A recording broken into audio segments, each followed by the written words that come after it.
कानी बहू। किशोरी लाल जी के बेटे राघव की शादी की बात जगह जगह चल रही थी, लेकिन किशोरी लाल जी को कोई लड़की पसंद ही नहीं आती थी। और उसकी एक ही वजह थी, किशोरी लाल जी का लालची होना। उनको लड़की वालों से मोटा दहेज चाहिए था और इसी चक्कर में एक दिन वो एक बहुत पैसे वाले के घर अपने बेटे का रिश्ता लेकर पहुंचे। उस आदमी का नाम था ओम प्रकाश। देखिए किशोरी लाल जी, मेरी एक ही बेटी है और मेरी सारी संपत्ति जायदाद सब कुछ मेरी बेटी नैना का ही है। पापा, नाम से लगता है बहुत खूबसूरत होगी। कितना अच्छा नाम है ना, नैना। ओ, वैसे बात तो सही है आपकी। अब इतना पैसा है, जमीन जायदाद है, इकलौती बेटी, आप भी क्या करेंगे? सब कुछ उसे ही देंगे ना। बिल्कुल ठीक पहचाना आपने। बस बेटी की शादी और सारी जायदाद उसके नाम। पापा, बिना देखे हाँ कर दीजिए ना। इतना अच्छा रिश्ता फिर कहाँ मिलेगा? माला माल हो जाएंगे हम। मैं अपनी बेटी को बुलाता हूँ। अरे नहीं नहीं नहीं नहीं, आपकी बेटी का नाम नैना है, सुनकर ही लगता है बहुत सुंदर होगी। रहने दीजिए अंकल, मैं तो आपकी बेटी के नाम से ही इतना खुश हो गया हूँ कि उसे बिना देखे शादी करने को तैयार हूँ। अब तो मैं उसका चेहरा सीधे शादी के बाद ही देखूंगा। और इस तरह राघव नैना का चेहरा नहीं देखता और उससे शादी कर लेता है।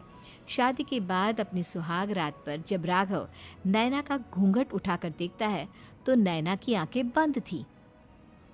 कितने खूबसूरत हो तुम नैना, जरा अपनी आंखें खोलकर मेरी तरफ देखो तो सही। नहीं, मुझे शर्म आती है। अरे, मैंने तुम्हें शादी से पहले भी नहीं देखा, और अब अगर तुम आंखें खोलकर मुझे देखोगी भी नहीं तो मुझे अच्छा कैसे लगेगा? इससे पहले कि नैना अपनी आंखें खोलकर राघव की तरफ देखती, अचानक से लाइट चली गई और राघव नैना को पूरी तरह से देख भी नहीं पाया। अगली सुबह नैना राघव के लिए नाश्ता बनाकर लेकर आई। अरे ये क्या, आधा पराठा सेका हुआ है और आधा बिल्कुल कच्चा। ये तुमने क्या किया नैना? बहू, तुमने क्या आधा पराठा तवे से नीचे लटका कर रखा था, जो आधा सिका है और आधा कच्चा? मुझे जितना दिखेगा उतना ही तो सीखूंगी ना पापा जी। जहाँ जहाँ मुझे नजर आ रहा था वहाँ मैंने सीख लिया, जहाँ जहाँ नहीं दिखा वहाँ कच्चा रह गया होगा। इसका क्या मतलब है? ये कैसा मजाक कर रही है तुम? अरे बहू, तुमने इतना लंबा घूंघट क्यों लगाया हुआ है? देखो, हमारे घर में बहुओं को बेटी की तरह रखा जाता है, और फिर तुम तो इतना सारा माल लेकर आई हो। देखो, ये घूंघट डालकर रखने की कोई ज़रूरत नहीं है। हाँ नैना, पापा जी ठीक कह रहा है, तुम तो आराम से रहो, अपना ही घर समझो। नैना अचानक से अपना घूंघट उठा लेती है। अरे ये क्या पापा, नैना की तो एक आंख फूटी हुई है। नाम से नैना, लेकिन ये तो कानी बहू निकली। मेरे साथ धोखा हुआ है, धोखा। बिना दिखाए अपनी कानी लड़की मेरे संग ब्याह दी। मुझे कानी बीवी नहीं चाहिए। मुझे अभी ओम प्रकाश जी से बात करनी पड़ेगी। आखिर उन्होंने मेरे साथ ऐसा किया क्यों? अरे, आप लोगों ने ही तो पापा से कहा था कि आप लोग शादी से पहले मुझे देखना नहीं चाहते। अब मेरे पापा पर क्यों इल्जाम लगा रहे हैं? अरे लेकिन उन्हें बताना तो चाहिए था ना कि तुम कानी हो, एक आंख से तुम्हें दिखाई नहीं देता। किशोरी लाल और राघव नाराज होकर ओम प्रकाश को अपने घर बुलाते हैं। पापा जी, ये आपने क्या किया? शादी से पहले बताया क्यों नहीं कि नैना की आंखों में परेशानी है? अरे, आप ही ने तो लड़की देखने से मना कर दिया था। अरे लेकिन आप बता तो सकते थे। आपको तो हमारी बेटी की प्रॉपर्टी चाहिए थी, वो भी पूरी की पूरी। अब क्या हुआ अगर उसे आधा दिखाई देता है? प्रॉपर्टी तो आपको पूरी मिल गई ना। अरे ये क्या बात हुई? मेरी शादी प्रॉपर्टी से नहीं, आपकी बेटी से हुई है। अब ये तो पहले सोचना चाहिए था, तब तो मेरी प्रॉपर्टी देखकर तुम्हारी जुबान लप लपा रही थी। लेकिन मैं कानी लड़की को अपनी बीवी बनाकर नहीं रख सकता। पापा, कुछ करिए ना आप। हाँ, करता हूँ। देखिए ओम प्रकाश जी, आप हमारे साथ ऐसा नहीं कर सकते। और तुम देखो, अगर तुमने मेरी बेटी से शादी तोड़ी ना, तो जो भी प्रॉपर्टी मैंने तुम्हें दी है वो तो पूरी की पूरी वापस ले ही लूँगा, और आधी प्रॉपर्टी तुम्हारी भी लूँगा। अरे मेरी आधी प्रॉपर्टी भला क्यों लेंगे आप?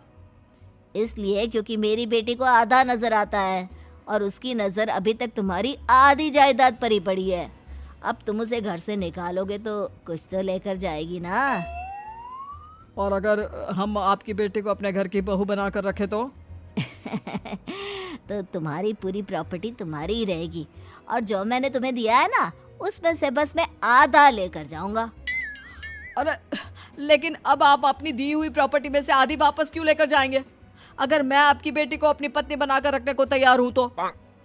इसलिए ताकि भविष्य में अगर तुम मेरी बेटी को धोखा दो तो उसके पास कुछ तो रहे जो पति का हो। वैसे मेरे पास तो बहुत कुछ है, लेकिन अपने पति की कोई निशानी तो उसके पास होनी चाहिए ना।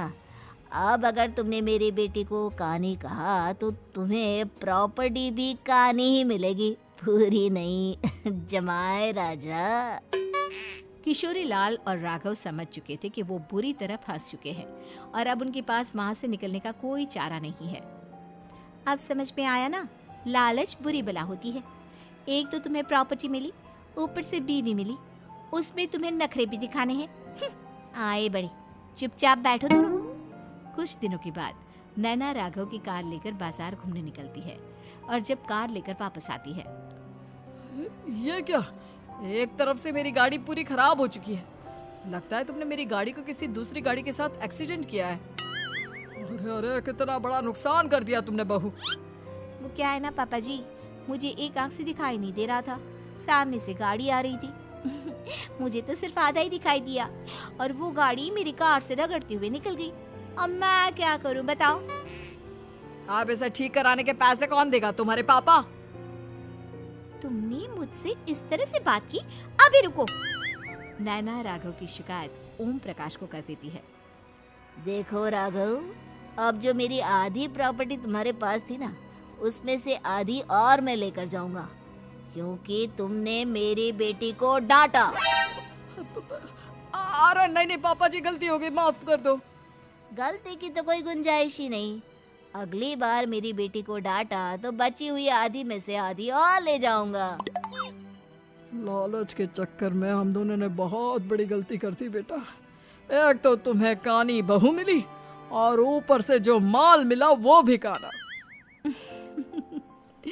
इस तरह राघव की हर एक गलती पर ओम प्रकाश उसकी प्रॉपर्टी का आधा आधा हिस्सा लेकर अपना सारा माल वापस ले गया और राघव को कानी बीवी से काम चलाना पड़ा। भाई लालच वाकई में बुरी बला है।